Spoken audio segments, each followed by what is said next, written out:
Welcome to tonight's very special Ed Reed edition of the Klown Podcast. I'm Scott Brooks. Please continue to check me out at www.theklowntimes.net. That's Klown spelled with K. You'll be able to find, you probably see this on my hat. Speaking of my hat, you can get the merch at cafepress.com, search for the Klown Time Sports. That link will be under the description of this video. And also, please check me out on Facebook, so whether your laptop, desktop, smartphone, mainframe, wherever you are, where you may be. Just go to the search window on Facebook, type in the Klown Test. And again, that's Klown spelled with K. You'll find me there as well. And last but certainly not least, please continue to like, comment, share, subscribe to the YouTube channel. I have a feeling that a lot of y'all are going to be having something to say about this video in the comments, so please do so. And even if you don't give a damn, just say something. It would be nice. Like it, share it, because either way, in the end, you're going to be glad you did it, and I'm going to be glad you did it. All right, so like I said, this is the Ed Reed edition of the Klown Podcast. So in addition to my podcast partner, we got a guest on that he's pretty cool on Twitter, that we interact a lot, that speaks about all things HBCU, that has a more educated view on this thing than I would ever have. So, but first, let's get to my co-host. Y'all know him from the Yards, that's HBCU Sports, reps about all things HBCU Sports, as well as Sleazy Radio every Tuesday night on Facebook Live and YouTube. And last but not least, his great work on herosports.com, reps about all things FCS athletics as it pertains to HBCUs. Dwayne Nash is back in the house. My special guest, again, he's a Twitter buddy of mine. He's a HBCU made. He's proprietor of Alcorn State University. He calls himself a new Negro. He's also a historian, and most importantly, he's a frat brother of mine. So A5 till we die. Booker G. Washington is in the house. What's up? And right. we gotta get it right, man. It's Alcorn State University. Alcorn. It's Alcorn. Hey, Scott, get it right. I know, man. Get it right. Go ahead, Scott. No, I was gonna say, because like a lot of people came out to us a few weeks ago. Remember that one commenter called you a lying ass N-word? Oh, you mean from last year? Yeah, the Bama from Grambling who was upset about my comments about the SWAC and their record against out of conference opponents. But yeah, that's one thing. My thing is this, as it pertains to Alcorn and Alcorn, especially now, I just go back and forth out of fun. But I most definitely have respect, not only for the university, but for the pronunciation of the name, because of how many people butcher North Carolina A&T State University. So we're most definitely brethren as it pertains to that. But I will say this, and it was timely at the time in which I did it. 2019 Celebration Bowl. I'm staying in the same hotel as a lot of Alcorn State alums. And as I'm going to my room post-game, there were a lot of sad faces in that hotel room. Well, not in the hotel room, but in the lobby and in the waiting area to get up into the elevator. And everyone noticed that I wasn't sad like everyone else. But I wasn't wearing any A&T paraphernalia. I'm wearing my Yard HBCU stuff. So they didn't know who I was necessarily affiliated until they asked. When they did, and they asked me my feelings on the game, I responded, the right team won. What are you supposed to do? And so when I said that, jokes about North Carolina AT&T came out. And Scott, as you already know, I'm cool until the jokes are thrown out about my institution. Yeah. So once that went on, I kind of ate it. And remind you, I am completely outnumbered inside of this elevator. So when they were done, I said, that's all right, though. All I know is that we did not lose to Alcorn State. Of course, everyone in the elevator got upset. They said, it's Alcorn. I said, not today. Y'all got that extra L in there today. And as I said it, the elevator doors closed as they were rushing me to the elevator, and I walked to my room as pleasantly as I could. So yes, again, I know I made mistakes in the past. I most definitely get it correct now. But hey, whenever you say AT&T, that's when the monster come out. I try to be as nice as I can, but don't do it, please. And from that, we're going to go It's all love. It's always all of love course. for all Except institutions around It's here. all love, except when you talk about Ed Reed and surrounding his fire. So let's just get right to it. We teed it up Monday, bro, about Ed Reed's firing on the podcast. And I know some people like personally that we know, all three of us know, personally had a lot of stuff to say. I've been reading a lot of things from very respected columnists. Michael Herrick being one of them. I'll get to him in a moment. But I watched the Roland Martin interview, and I'm sure that you two other brothers watched as well. And let me tell you, you probably already noticed it was painful to watch for a lot of reasons, right? And I just say this, man. To me, and I'll throw it the Booker's way. To me, I think it's plenty of blame to go around. I'm not absolving Ed Reed. I'm not absolving BCU. I'm not.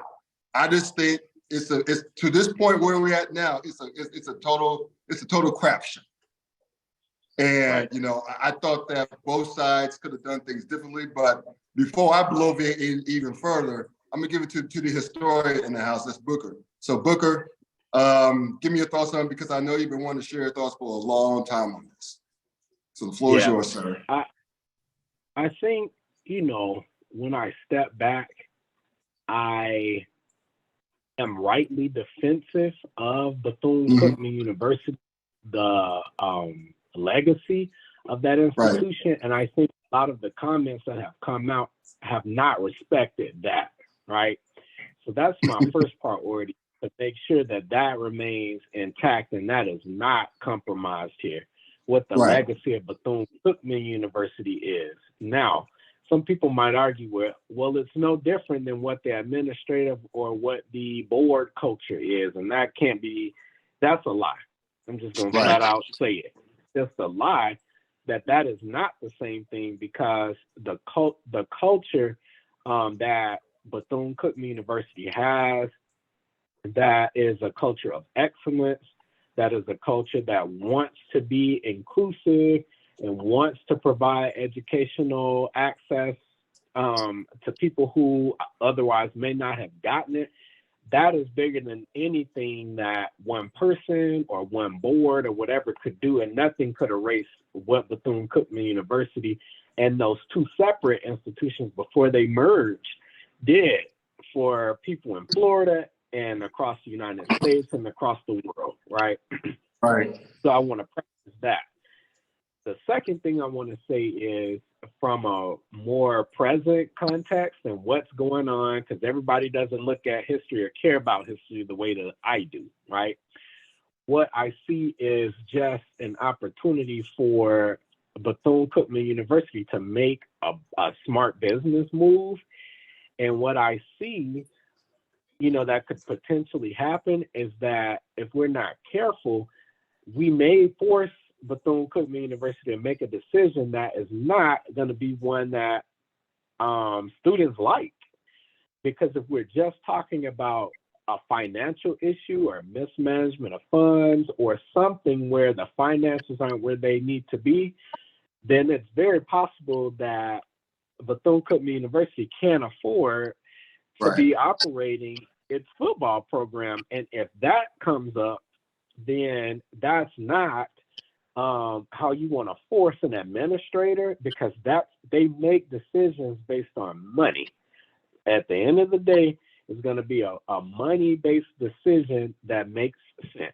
They may consider the students as a factor, and they should always consider the students as a factor. But the reality is that students aren't the only stakeholder at that institution. They have to pay employees, meaning staff members, faculty members, and they each have a voice in the way that, decisions are made. Alumni are decision makers and a factor. And so everybody's going to come at it from a subtly different angle about how they want things to happen.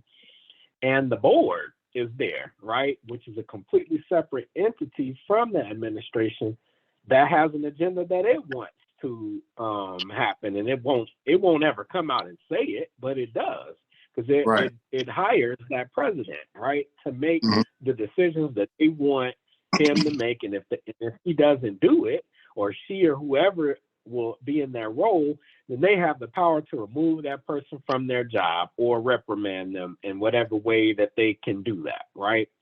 And Right. so what we see is this president who is the middleman between non-board members and board members at Bethune Cookman University in their community being forced to make a tough decision. And it's going to come. And it's just a matter of time, because that's all that's left in this situation. It's not going to be a situation where everybody's about to be happy. You're going to make a tough decision, and it's just a matter of time before it comes out. So that's how I think about it. And that has nothing to do with Air Reed, because they've already made their decision about what they're going to do with him. And that's not Right. hiring. Is it? That's it. Right. That's it. They can have they being the students, could have all the protests, all they want. I mean, they ain't bringing that man back in just to appease the students. It is what it is, right? It just, they got to move forward. Now, Dwayne, it's interesting that, I mean, it should not come down to this again, but let me just get your thoughts before I go off on this tangent that we can't get back. Okay, no, it's going to be a short thought, especially in response to, now, Booker, do you mind if I call you Book occasionally? Because, like I said before, I'm real sensitive about names, and I don't want to call anyone a name that they don't want. So is cool, Book occasionally cool? All right. Yeah. Cool. All right. So to kind of piggyback on what Book just said, real briefly, it's not just the fact that it's a president making this decision, it's an interim president making this decision. So, so if we don't even know what interim president Lawrence Drake's longevity is going to look like after making this decision. Well, after the decision's already been made, but it's not just his decision alone. It was also the decision, let's be realistic, of Reggie Diaz along with the board of trustees. But yes, as you said, he is most definitely the centerpiece that has been around all of this stuff that's been going on. Okay, now, before I go any further, we talk about, I'm going to shift from Air Reed to BCU for a minute, right? To June. And I'm going to play the devil's advocate. Now, before I delve into the devil's advocate, let me just say, just for those who don't know, all three of us on this podcast right now have degrees from HBCUs. Dwayne and I from the glorious North Carolina A&T State University, Aggie Pride, and of course my front brother Book from Alcorn State. I got it right that time. So, and plus, my wife went to, my wife went to Spelman, her little sister went to Spelman, my younger brother went to Winston State. So we got the HBCU going here. So we coming from a position of love for our beloved HBCUs. We wouldn't have it any other way, right? And by the way, my son, who's just turned 13, told me out of the blue he wants to go to a black college. So I'm very happy about that. So he's coming home. So there's that. So having said all of that, I have to play devil's advocate. Post the following thing, right? We know that from what we've seen, we know that Bethune struggled since the hurricane especially hit, last year, I think it was. 2 hurricanes. And, twice. So basically they have mold in the dorms. Some things are substandard on campus. They don't have an on-campus stadium because they have to use the cities. I think they do. They don't have a practice facility. And it's not just unique to Bethune. Let's just get that clear. It's not unique to HBCUs either. Let's get that clear, because I got stories about group of 5 schools that struggle. I mean, just keeping it real. UAB, University of Alabama, Birmingham, for example, but that's not here nor there. But the point is this, is we folks know our beloved HBCUs. We know that some of our HBCUs experience some issues, whether it be because I worked at Shaw University for a year and a half after I got my master's degree. I've seen them up close and personal. Yep, the great Shaw University in Raleigh, North Carolina. I'm sorry? Go Bears. Yeah, there you go. Go Bears. And I love Shaw. I still love Shaw. I love the people there to this day. But they dealt with some issues And there's some other schools like Clark Atlanta dealt. I think was it not Clark, but what's the other school in Atlanta? Morris Brown has dealt with some Morris financial Brown, yeah. Savannah Morris State Brown. made the Yes. decision to drop back down to Division II. So there are many institutions that most definitely deal with the fiscal discrepancies and make their decisions, be it good or bad, based upon those. Yeah. So my point is that, albeit Ed Reed, albeit in a very clumsy way, brought those issues to light, that, and those issues that we know go on at these schools. Some, not all, but some of these schools, right? Particularly those that are smaller and are private, especially because they don't get the state funding, and more on that in a moment. But point is that shouldn't we, again, this is me as a devil's advocate, and Booker, I'm gonna go right back to you, brother. Shouldn't we expect more as far as maybe like Bethune, in this case, Bethune cleaned the man's office as he alleged wasn't clean, or picking up trash around campus, or stuff like that. So should we expect more of a HBCUs is what I'm asking. Well, I think we should have the highest expectations of HBCUs all the time. Sure. And I don't think there's anything wrong with having high expectations of HBCUs. The issue is when you are unrealistic in what your expectations are. Simply wanting something or desiring something does not mean that you're being reasonable, right? Right. And so what I would have wanted in a situation like that, and I don't even want to debate whether I believe, this was the situation for him or not. Let's just say that it was, right? Sure. My issue was never about Bethune Cookman having his office cleaned or not. And apparently he says that it wasn't, right? Mm-hmm. My issue was all about the way that a person who has held themselves out as a leader of young men, how you address a situation. And in that moment, you began modeling. Whenever you're around young men on a college campus, they're watching you, they're impressionable, right? Yes. And so whether you were there in the official role as coach or not, you're modeling as a man what a man should be doing. And that's what my expectations of him was, right? How would a man move through this situation? And at no point in my training as a man, and my dad, and my fraternity, and my HBCU, and everything that I have learned about being a man or just being an adult, has running to social media to out a situation that I could have walked 2 or 3 steps away to, right? When I'm in the middle of negotiations of a job, where I'm going to be the face of the university, or the one who's the gatekeeper at the front door, right? For all of these young men coming across the country, the world.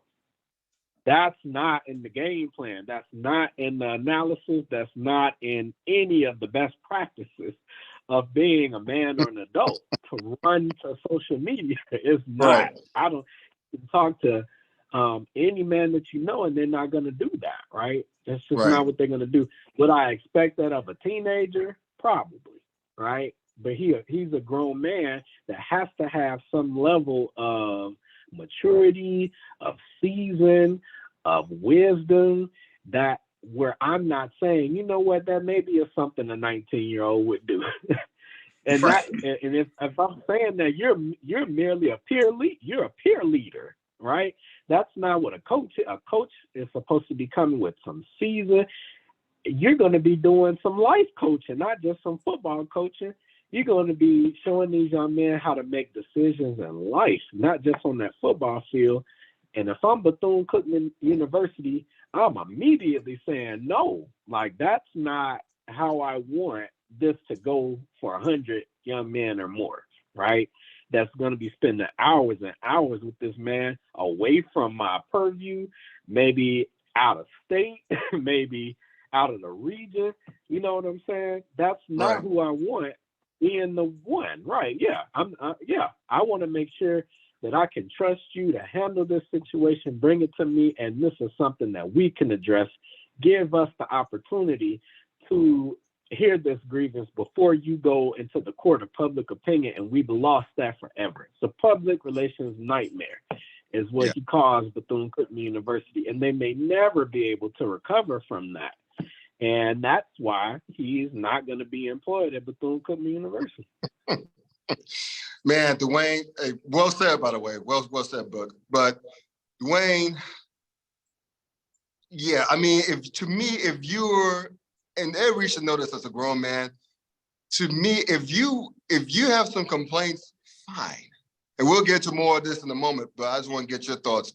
But if you have complaints, okay, cool, okay? If I'm assuming that Coach Prime really briefed them on what to expect, right? But even so, you don't, instead of blasting on social media, go behind closed doors like any other adult would do and just talk about it. But do so after you sign the contract. Don't do it while you're technically still unemployed. Do so after you sign and ratify the contract, so you have more leeway to do what you need to do, Dwayne. That's what's stunned me the most. Dude talked this junk. Why didn't he sign this damn contract? Yeah, and that's the part that befuddles me. And that was the running joke that I had since last week, was that that's one thing Bethune Cookman can most definitely tout themselves, that no other institution in the world probably can say this, is that they were able to get a Hall of Fame athlete to come in and be a volunteer, to come in and pick up trash on their campus for 8 straight days. Who else can say that they've done that? Awesome. Now, to your point of the office being closed, not being cleaned up, like you guys, and other things that he complained about. Now, a lot of these things are issues about the facilities. Yes. My very first question in that, when the video was first released, was, are you telling me that Ed actually took the job or put himself or kept himself in consideration for this job without seeing the campus? Turns out, in an interview with HBCU Game Day, BCU's athletics director, Reggie Diaz, said that no, not only did he see, but he was informed of what the conditions of the campus in terms of their facilities were. So the track, the facilities being off campus, right, the practice field being off campus, locker room, all that stuff he was aware of, because that was part of his hiring, was so that he would be able to be the one to kind of be that face of the program, to help with sponsorship connections, to help up with those relationships so they can help generate revenue. But yeah, to your point, all he had to do was just go to Diaz and talk to him about it, or call him up and talk to him about it. You can't tell me he didn't have his contact information or a way to get in contact with them, even if the basketball team, which Diaz coaches, is currently on the road or not, at the time in which you had your issue. But no, you chose to go ahead to the court of public opinion. And that's one of the things he's been doing a lot of, is that so he can most definitely get the sympathy from people, be it alum, be it fans, be it his fans, whomever. And it's most definitely worked to a degree, because, of course, there are a lot of people taking sides on this, on, whatever you choose is right or wrong, whatever, be it Reed, be it Diaz, be it Drake, be it BCU, whoever.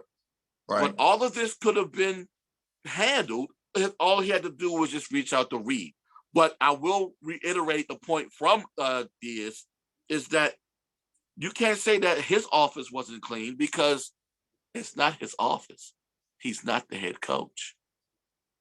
There you go. Before I continue, let me get a quick shout out to my sponsor right quick, BetUS.com.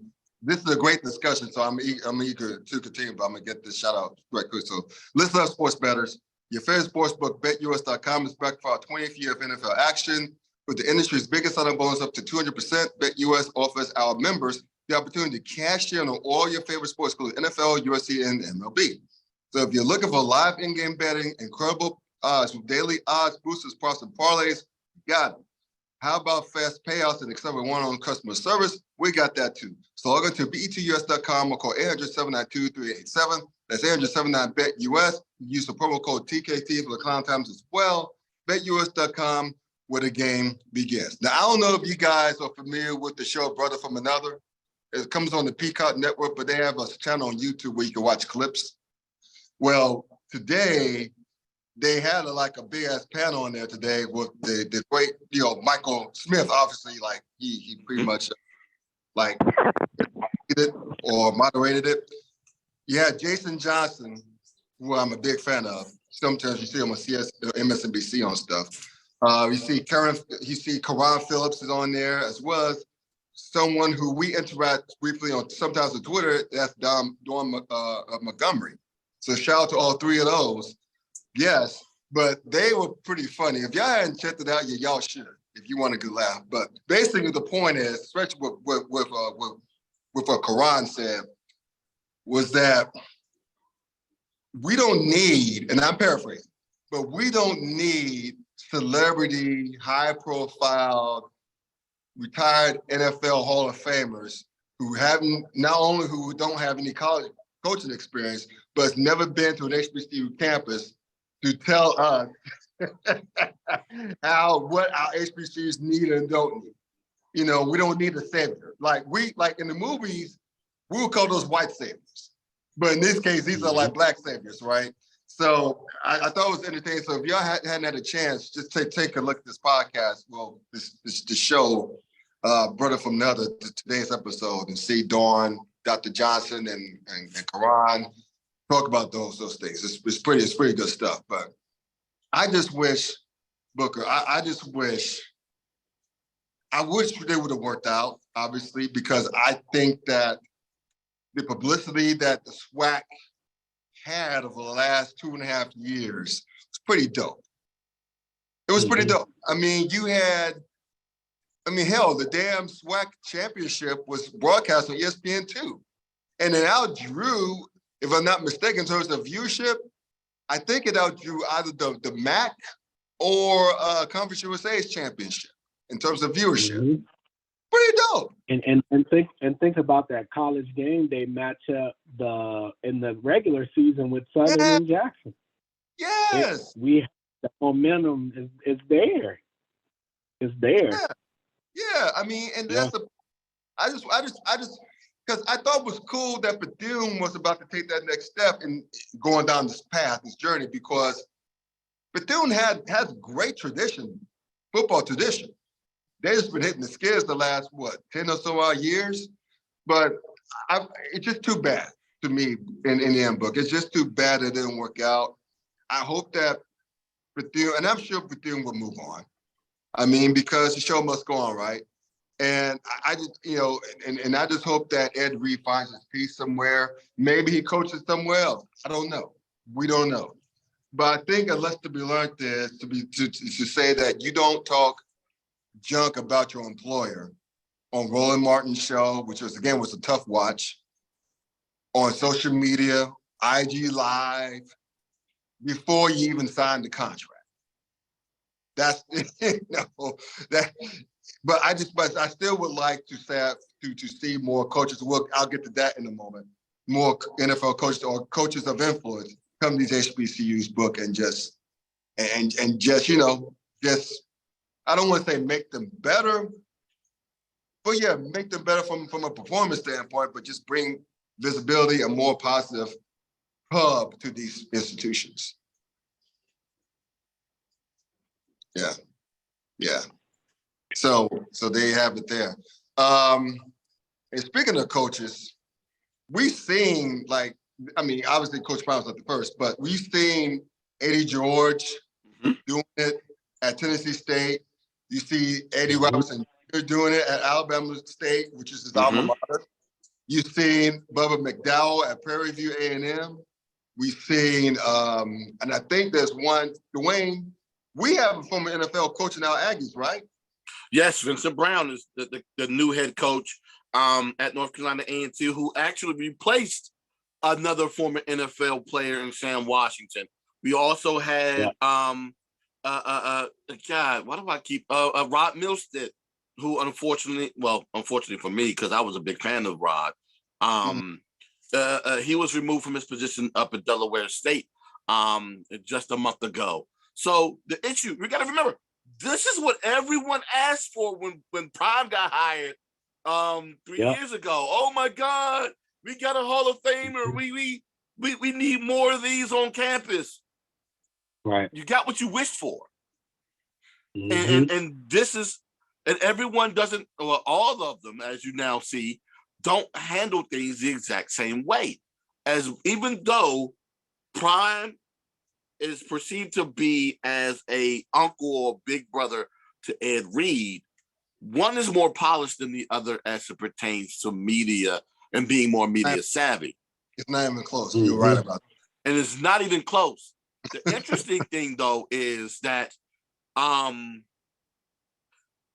Ed Reed is being perceived more so as being passionate.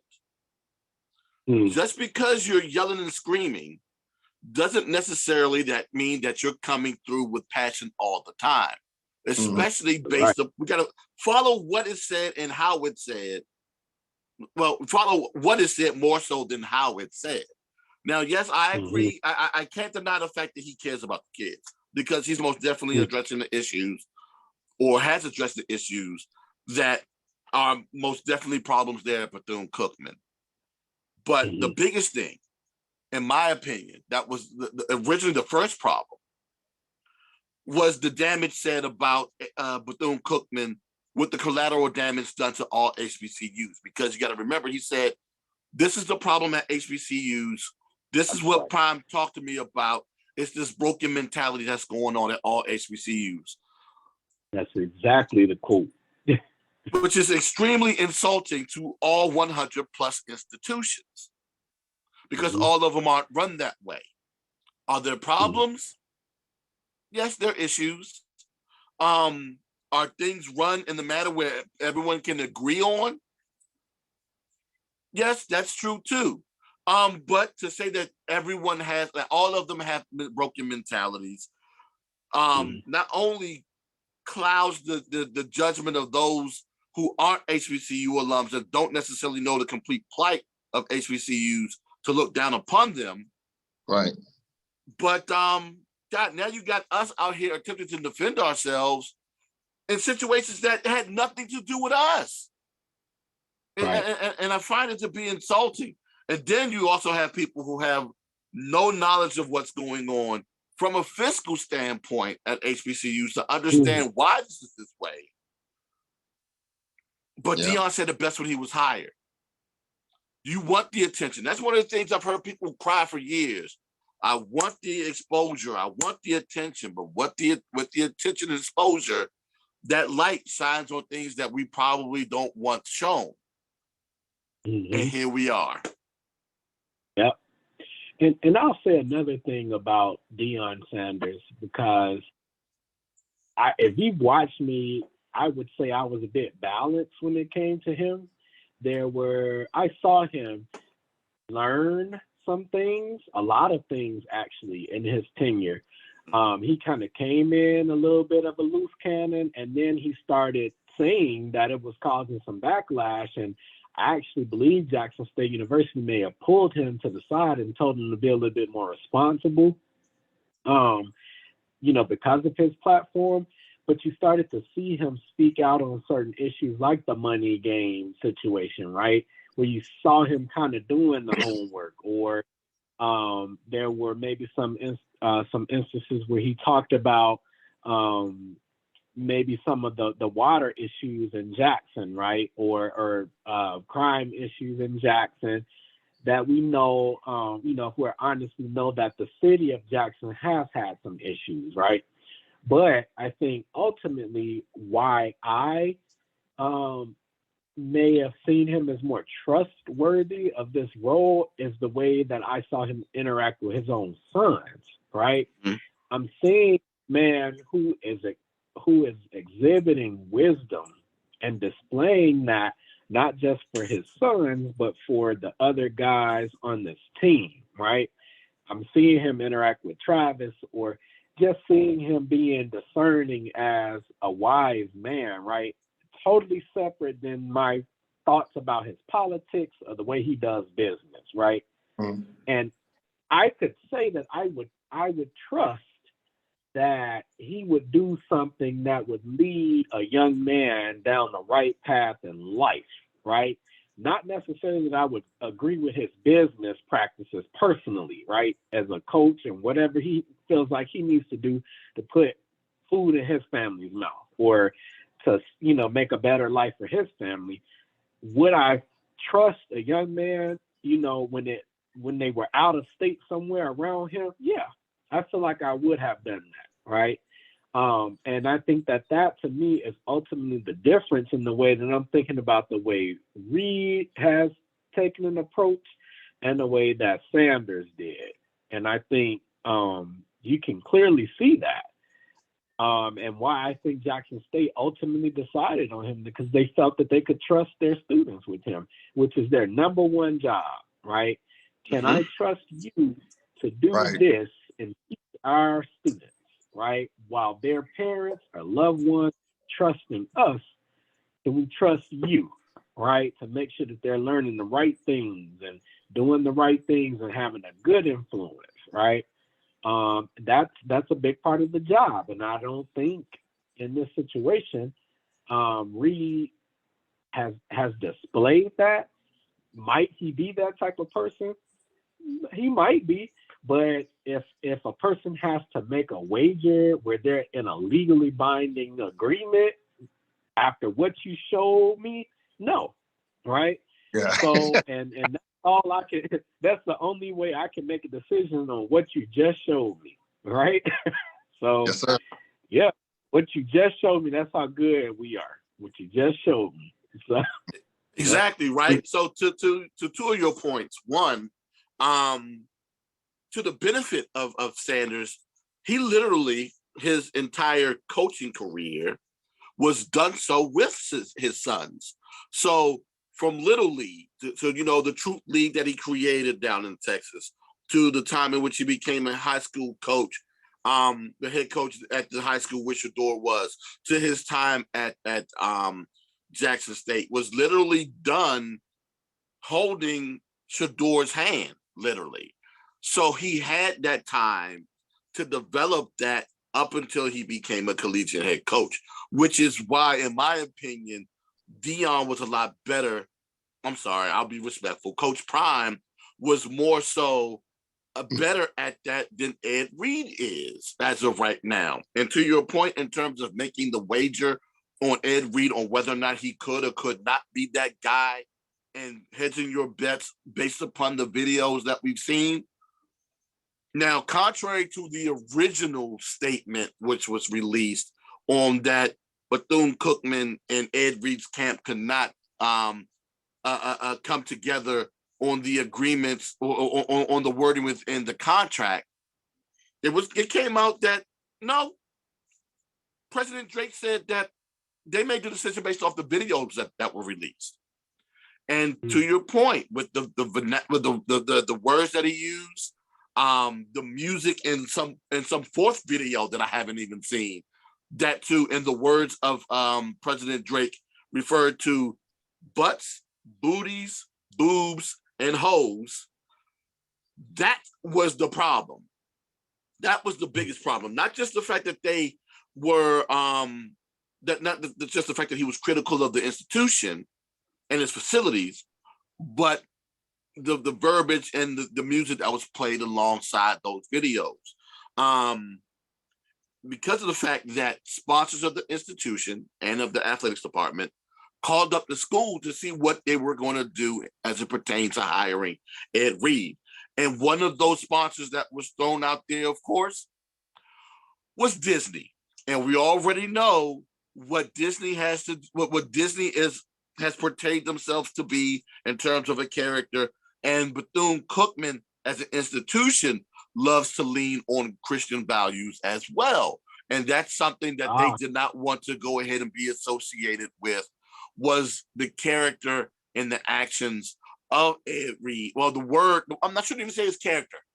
I would say more so his actions in that video, and they said they didn't want to. Well, Bethune said that they didn't want to align themselves with that, and thus not decided not to hire him. Yeah. Well, take on. So go ahead, Book. I also wanted to say, Bethune Cookman has to think about athletically how it competes in a different way than the rest of the institution it competes with in its league, right? It's the only private HBCU in a league full of public HBCUs. So the way that Bethune Cookman would even go about making decisions would look completely different than a lot of its competitors. Most of the schools that are D1 are not private institutions, if I'm not mistaken. That the HBCU institutions, maybe you have Howard. What's another one? Hampton. On the D1, Howard, Hampton, and wow, I almost want to say that might be it on the D1 level. You talking about the MEAC? Well, no, as D1 HBCUs on the D1 level. Oh, okay, So when they're making their decisions, it looks very different than the rest of the HBCU D1 programs. Right. Just because of the organization and the way that it is an institution. And it may not be as secular as some of the public schools that we think of. And I thank you for bringing that point up, because that is something that I consider it being a private institution, but not necessarily the fact that it is a religious-based institution as well. Right. Yeah, that's pretty big too. I'll say this, fellas. I'm appreciative of Book's time, so I'm gonna just wrap things up by saying this, man. And y'all watching this video, please feel free to comment in the comment section, because we would appreciate the comments. And I'm sure we're gonna get a lot of them. But I'll say there's a way to address concerns without looking like an ass, right? There's a way of doing it without being disagreeable. There's a way of doing it and being professional. Eddie George has been doing it. Eddie Robinson Jr. has been doing it. I forgot to mention Hugh Jackson, another NFL guy. He's been doing it. I mean, hell, if you look at Gramblin's facilities now, it's night and day compared to when I guess it was the SI, or I forgot what it was 10 or some odd years ago. It was 2013, yeah. Yeah, so if you look at Gramblin's work, that same workout facility, if you look at Gramblin's workout facility now, it's fabulous.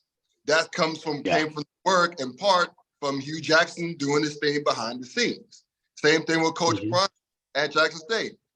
We all know he had his complaints, but he did it behind the scenes. He came with more solutions.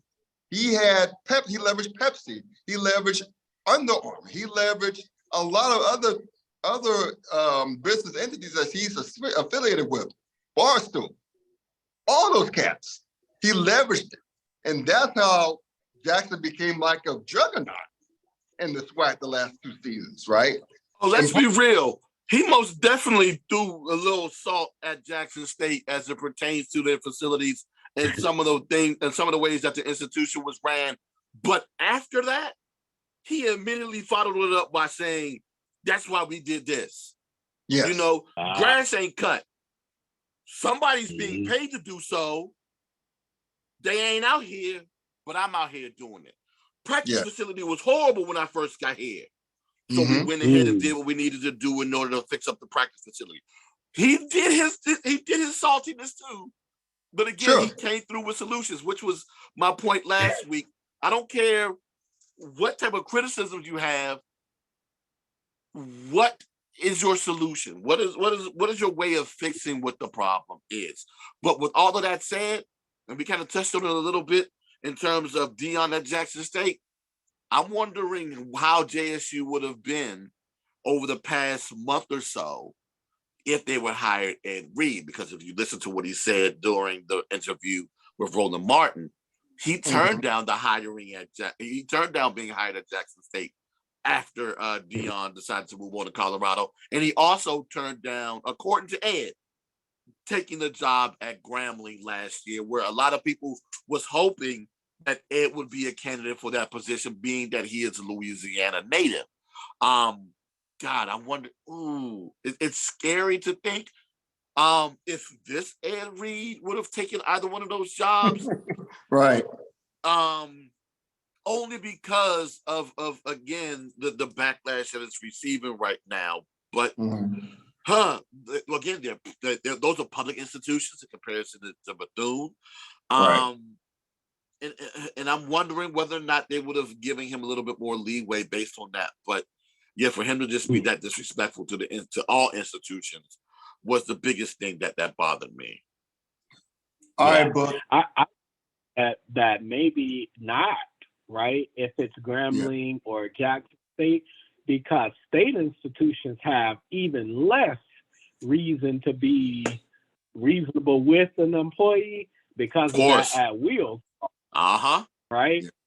So you're not necessarily coming in on what under the same legal rules as maybe a private institution, and maybe that private institution had a lot more time to deliberate on what they would have done, right? Because perhaps that same day, Jackson State or Grambling would have said, "Your butt is out of here," and wouldn't have had to give. They're not legally bound to give any reason, right? Especially if he's there not under some additional contract. Because I know that at state institutions, sometimes they get these additional languages that kind of are within already what the general rule is saying in the state. But you're a state employee in Mississippi. In Mississippi, when I say Mississippi, you already know what that means. So Mississippi is not playing that. And not only that, you're not going to get the same level of leeway. And honestly, he's a man of means. If he wanted to, and if it was just that wrong and he felt that wrong, he could legally fight that if that's what he thought he could win and do. But it's not. I don't even think it's a legal argument to make here, because he wasn't legally employed, and he shouldn't have been there. If he had gotten hurt in the process of doing anything he was doing, he would have been responsible for that, right? As an employee that's not in there, what are you doing? You walk into this spot, some fall on you because it's been sitting there. You walking somewhere, you break your leg. Who's responsible for that, right? Right. So these are all things, that maybe even went into account with his decision making. And it's funny you bring that up, Book, real quick. That's something that most definitely President Drake brought up. When he said, and Reggie Theus, was the fact of his access on the campus.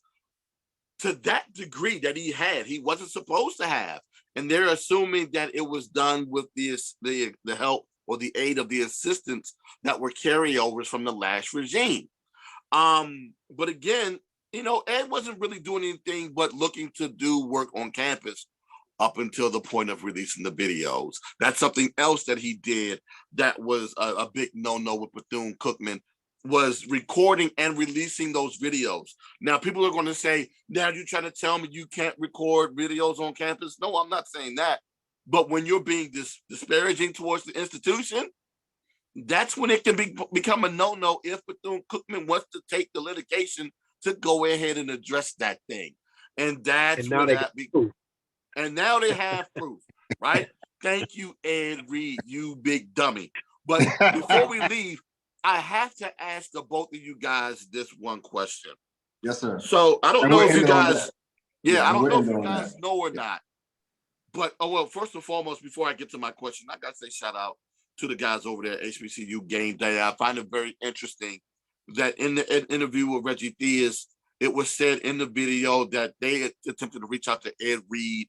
And they said that Ed Reed declined to take the interview, but Ed Reed came out and said, "No, HBCU Game Day is a lie."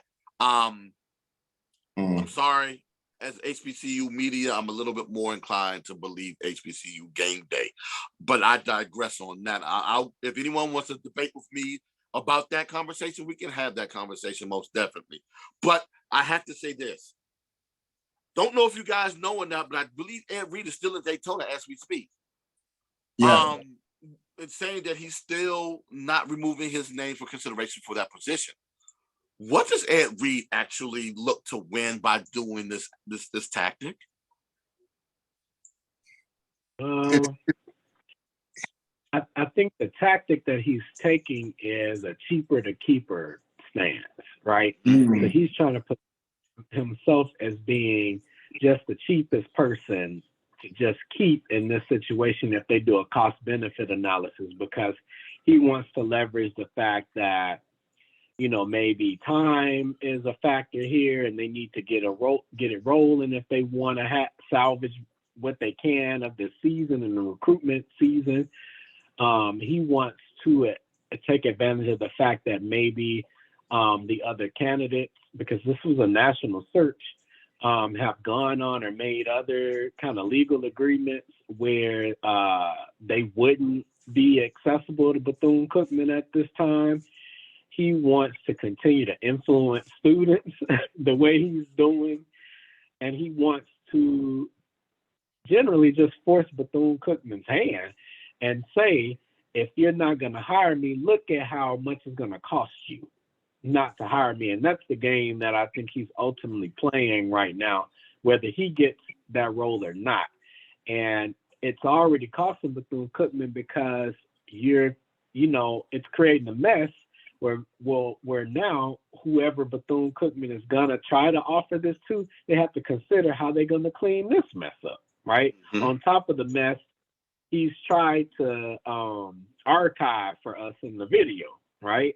Which we really don't know what the entire context is here.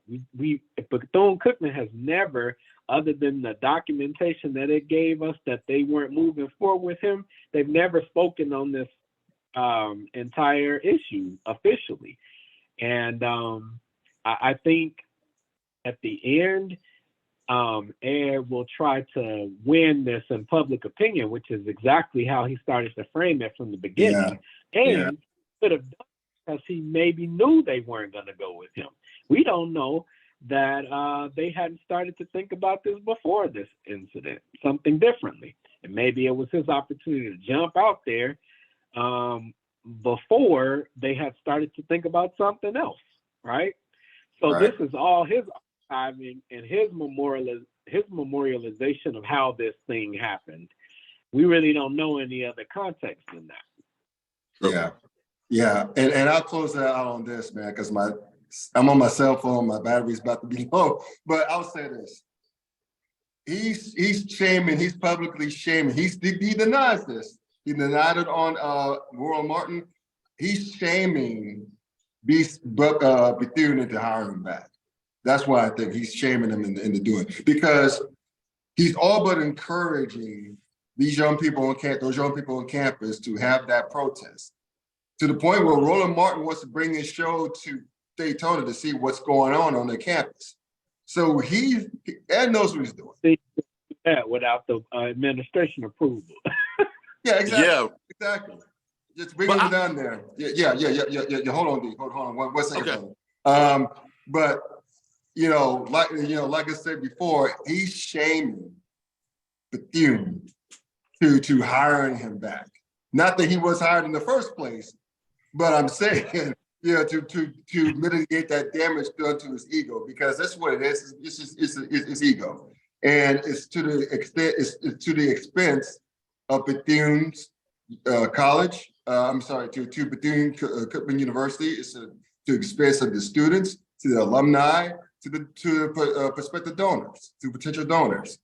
I just think this is the wrong way of doing it. Just take your L, right? Just take your L and keep it moving. Just know next time you sign the contract first, then you can make your gripes and complaints. But don't do it on IG Live.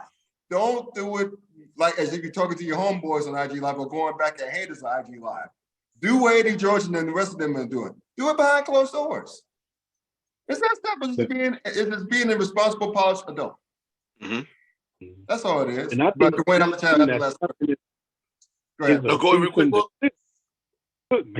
And that's what's next. Exactly, right? Because If he keep messing around, Mhm. that's exactly Yeah. what's going to be next. But I Mhm. want people to make sure that they understand that these are basically two individual issues. It's the issue with and it just happens to be that all of it now has been tied together. Mhm. And God, in essence, it's kind of sweet for the students to do this because Mhm. they're now piggybacking off of the name of Ed Reed to do so. Right. It's Ed Reed and his beef with the athletics on their facilities and why he's not being hired. And we Mhm. also have the issue with the on-campus facilities and how the student housing and how all of that's playing out there too, which is kind of together too, being that you have student athletes, but for the most part, the students that have come out to talk about the on-campus facilities for them. So those are two different things, but I would want to make sure that people are separating the two and discussing them as two individual entities because of, yes, the two hurricanes that came through. That has most definitely been a hindrance to Bethune Cookman working on their institution the way that they should over the past 4 or 5 months since September. All right, Book. Tell the people out there where they can find you on social media, man, where to find your great work. Yep, my Twitter handle is Tendentious G or Booker G Washington. You'll see me. I'm always every day. I tweet about something. Yes, you do. Regarding HBCUs every day. If you're not trying to hear that, I would not suggest you follow me. If you want to go with me, I like to do that. Right. Just know, so I do, and whatever I need to do to think, I'm supporting my institutions and defending them, and that's how I am. So, Right. if that's what you're trying to do, then I might be a good person to follow. I think I'm a cool guy too. There you go. And Dwayne, as always, tell the folks where they can follow you on social media and sample your play of great work you got out there. So, of course, The Yard HBCU on all social medias, all platforms. And then, of course, you can also follow me at herosports.com with my coverage of FCS athletics as it pertains to HBCUs. And, we're getting ready for this upcoming, the ongoing track and field season. So get ready to start following me and my man, T the Track Guy, who's also T the Track Guy on both Instagram and on Twitter as well, when we start talking about HBCU indoor track and field. And man, I wanted to say thank you, Booker, for showing up, man. I've most definitely interacted with you before in the past on Twitter, and saying it's wonderful to finally get a chance to see you in person, man. And thank you for your love of HBCUs, because I'm right there with you, bro. Yes. I appreciate you, man. I appreciate you guys for engaging me on this platform. And I think this is my first time I've done something like this. On Zoom. I'll go to the spaces, but that's not really my thing here. But I like to. But as you can see, I like to talk too. Yes, you do, brother. Yes, you do. I've been following you for a while, man. You got some great stuff. I appreciate you coming on here to rap with us about this, because it's something that we're very passionate about for a long time.